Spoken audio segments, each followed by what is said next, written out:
ఎప్పటికప్పుడు తాజా వార్తలను అందిస్తున్న పీవీఆర్ టీవీ9 న్యూస్ కు స్వాగతం. తొర్రూరులో నాకు ఇల్లు ఉన్నది, తొర్రూరులో నాకు ఆఫీస్ ఉన్నది. నేను ఎప్పుడు తొర్రూరులో పండుకుంటుంది. మరి నా తొర్రూరులో ఆఫీసులో నన్ను ఉంటానంటే కూడా నుంచి తీసుకొచ్చి ఇక్కడ పెట్టారు, నర్సులపేట తీసుకొచ్చారు. ఆడ ఝాన్సీ గారికి సిటిజన్షిప్ అమెరికాలో ఉన్నది. ఆమె ఇక్కడ ఇల్లు లేదు, ఏది లేదు, తొర్రూరులో ఆమె బాధాపు ఉన్నది. ఆమె అంటే ఎంత ఘోరం అండి. 45 ఏళ్ళ రాజకీయాలలో ఇంత మోసం, ఇంత దగ నేను ఎప్పుడు కూడా చూడలేదు. రాజశేఖర రెడ్డి పీరియడ్లో కూడా ఇట్లా ప్రజాస్వామ్య విరుద్ధంగా ఎప్పుడు కూడా చేయలేదు.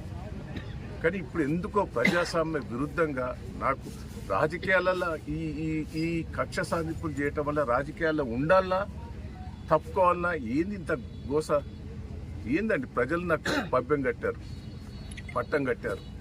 సర్పంచ్ ఎన్నికలలో మెజార్టీ సీట్లు ఇచ్చారు. నేను 46,000తో ఓడిపోతే నాకు 2,000 లీడ్ ఇచ్చిన సర్పంచ్ ఎన్నికలు. పెద్ద పెద్ద గ్రామ పంచాయతీలని నన్నే గెలిపించారు.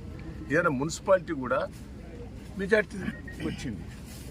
ఇంత ప్రజాస్వామ్యంగా వచ్చిన దాన్ని ఇంత దౌర్జన్యంగా చేస్తాం. నాకైతే బాధ ఉన్నది, నాకు ఏడుపు వస్తున్నది. అసలు రాజకీయాల్లో ఉండాలన్నా, రాజకీయాల నుంచి తప్పుకోవాలన్నా అనిపిస్తుంది. నాకైతే ఇంత గోస, ఇంత ప్రజాస్వామ్య విరుద్ధంగా చేస్తుంటే ప్రజలు పాపం సంతోషంగా ఉన్నారు. కార్యకర్తలు కూడా రాత్రింబాలు కష్టపడ్డారండి. మా కార్యకర్తల కష్టం చూస్తే అయితే నాకు బాధ అనిపిస్తుంది.